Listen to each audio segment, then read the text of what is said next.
ಬೇಕಾ? 1 ಕೋಟಿ ರೂಪಾಯಿ ಕೊಡಲು ಸಿದ್ಧನಿದ್ದೇನೆ.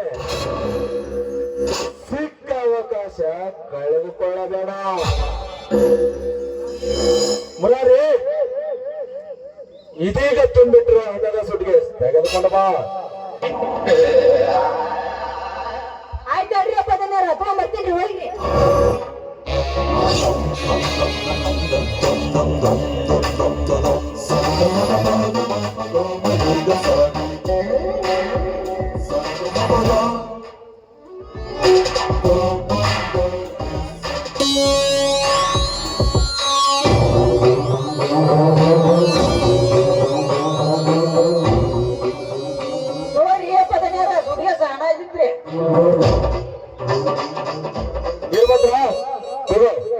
ಸುಮ್ಮನೆ ರೈತ ಸಂಘ ಹೋರಾಟ ಅಂತ ಹೋಗೋಣ. ಏನು ಸಿಗಲಾರದು, ಬರೀ ಮಣ್ಣೆ. ಮಿಸ್ಟರ್ ಧನರಾಜ್, ನೀನು ಹೇಳುತ್ತರ ಒಬ್ಬ ರೈತ ಮುಖಂಡ ಹೋರಾಟಗಾರ ನೀನಾದರೂ ಮಾಡಿದ್ದರು. ಇಂದು ಯಾವ ಒಂದು ರೈತ ಸಂಘದ ಹೋರಾಟಗಳು ನಡೆಯುತ್ತಿರಲಿಲ್ಲ. ಧನರಾಜ್ ಅವರಾರು ಗೊತ್ತಾ? ಬಾಗಲಕೋಟೆ ಜಿಲ್ಲೆ ಮಹಾಕವಿ ರನ್ನಮಗೇಳ ತಾಲೂಕಿನ ಶಿರೋಳ ಗ್ರಾಮದ ರೈತ ಮುಖಂಡ ದಿವಂಗತ ರಮೇಶ್ ಗರ್ದಣ್ಣವರ್ ಅವರೇನಾದರೂ ನೀ ಹೇಳಿದ ರೀತಿ ಲಂಚ ಪಡೆದಿದ್ದರೆ ಇಂದು ಹಳ್ಳಿಗಳಲ್ಲೂ ಅವರನ್ನು ಪೂಜಿಸುತ್ತಿರಲಿಲ್ಲ. ಹತ್ತಾರು ಕಟ್ಟೌಟ್ಗಳನ್ನು ನಿಲ್ಲಿಸುತ್ತಿರಲಿಲ್ಲ. ಧನರಾಜ್, ನೀ ಹೇಳೋ ರೀತಿ ರಮೇಶ್ ಗರ್ದಣ್ಣವರವರು ಕೋಟ್ಯಾಂತರ ರೂಪಾಯಿ ಲಂಚ ಪಡೆದಿದ್ದರೆ ಇಂದು ಕೋಟ್ಯಾಧೀಶ್ವರರಾಗಿ ಕಾರಿನಲ್ಲಿ ಮೆರೆಯಬಹುದಿತ್ತು.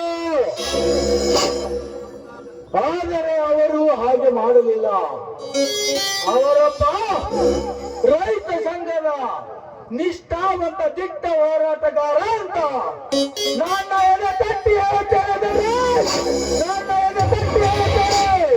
ನೋಡ್ಬಾತ್ರ, ನೀನ್ ಈ ರೀತಿ ನಿನ್ನದೇ ದಾರಿಯಲ್ಲಿ ನಡೆದರೆ ನಿನ್ನನ್ನು ಜೀವಂತ ಬಿಡುವುದೇ ಇಲ್ಲ. ಇದು ನನ್ನ ಚಾಲೆಂಜ್.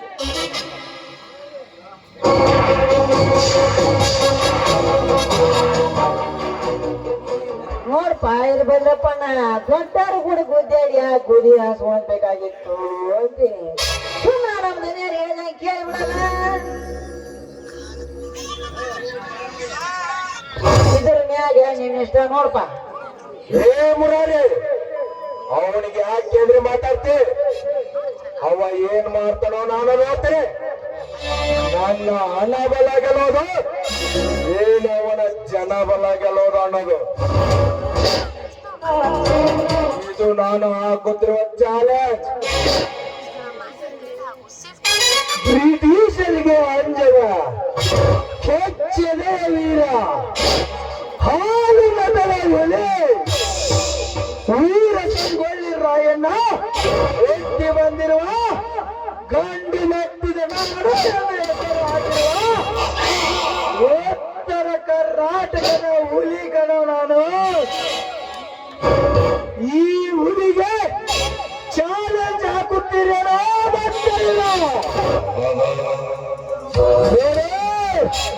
ನಿಮ್ಮ ಒಬ್ಬೊಬ್ಬರ ಚಾಲೆಂಜ್ಗೂ ತಕ್ಕ ಉತ್ತರವನ್ನು ಮಾಡಿ ಇರದಿದ್ದರೆ ಈ ಕನ್ನಡ ತಾಯಿ ಭುವನೇಶ್ವರಿ ಮಗನೇ ಅಲ್ಲ.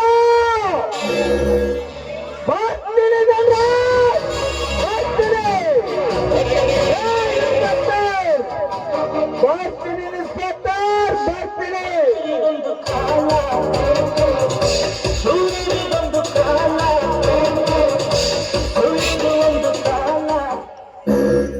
ಈ ಬಡು ಬಿಕಾರಿ ನಮ್ಗೆ ಚಾಲೆಂಜ್ ಮಾಡುವಲ್ಲ. ಅವಮಾನ ತಡೆದುಕೊಳ್ಳಲಾರಷ್ಟು ಅವಮಾನ. ಇವನನ್ನು ಹೀಗೆ ಬಿಟ್ಟರೆ ನಮಗೆ ಉಳಿಗಾಲವೇ ಇಲ್ಲ. ಅವನನ್ನು ಇಷ್ಟು ದಿನ ಬೆಳೆಯೋಕೆ ಬಿಟ್ಟಿದ್ದು ನಮ್ದೇ ತಪ್ಪು ಸರ್. ಈಗಿರುವ ಪರಿಸ್ಥಿತಿಯಲ್ಲಿ ಅವನನ್ನ ಎದುರಿಸಿ ಗೆಲ್ಲುವುದು ಅಸಾಧ್ಯ. ನಾಡಿನ ರೈತರ ಬೆಂಬಲ ಅವನಿಗಿದೆ ಸರ್. ಮತ್ತೇನ್ ಮಾಡ್ಬೇಕು ಬೇಗ ಹೇಳಿ ಇನ್ಸ್ಪೆಕ್ಟರ್. ಅವನ ಕತೆ ಮುಗಿಯೋವರೆಗೂ ನನಗೆ ನೆಮ್ಮದಿನೇ ಇಲ್ಲ. ಎದುರಾಳಿಯನ್ನು ನೇರವಾಗಿ ಹೊಡೆಯಬಾರದು ಸರ್, ನೇರವಾಗಿ ಹೊಡೆಯಬಾರದು. ಅವನನ್ನ ಮೋಸದಿಂದ ಮುಗಿಸಬೇಕು. ನಾವೇ ಮಾಡಿಸಿದ್ದು ಅಂತ ಯಾರಿಗೂ ಗೊತ್ತಾಗಬಾರದು ಸರ್.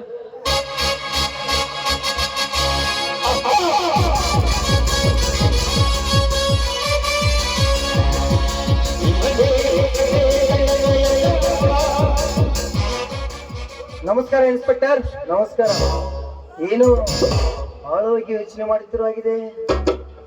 ಇಡೀ ಸರ್ಕಾರ ಆಡಳಿತವೇ ನಮ್ಮ ಕೈಯಲ್ಲಿದ್ದರು. ಆ ಬಡೂಡಿಕಾರಿ ಇರ್ಬತ್ರ ನಮಗೆ ಚಾಲೆಂಜ್ ಮಾಡಿ ಹೋಗಲ್ಲ. ಏನು ತರೇನು ಹವಾಮಾನ ತಡೆದುಕೊಳ್ಳಲಾರಷ್ಟು ಹವಾಮಾನ.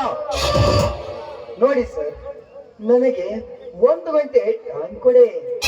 ದಿನ ಬೆಳಗಾಗೋದ್ರೊಳಗಾಗಿ ಅವನು ಭಿಕ್ಷೆ ಹತ್ತೋಗಿ ನಾನ್ ಮಾಡ್ತೀನಿ ಸರ್, ನಾನ್ ಮಾಡ್ತೀನಿ. ಅದು ಏನ್ ಮಾಡ್ತೀವೋ ಬಿಡ್ತೀವೋ ಗೊತ್ತಿಲ್ಲ. ಇನ್ನೊಮ್ಮೆ ಅವ ನನ್ನ ತಂಟೆಗೆ ಬರ್ಬೋದು.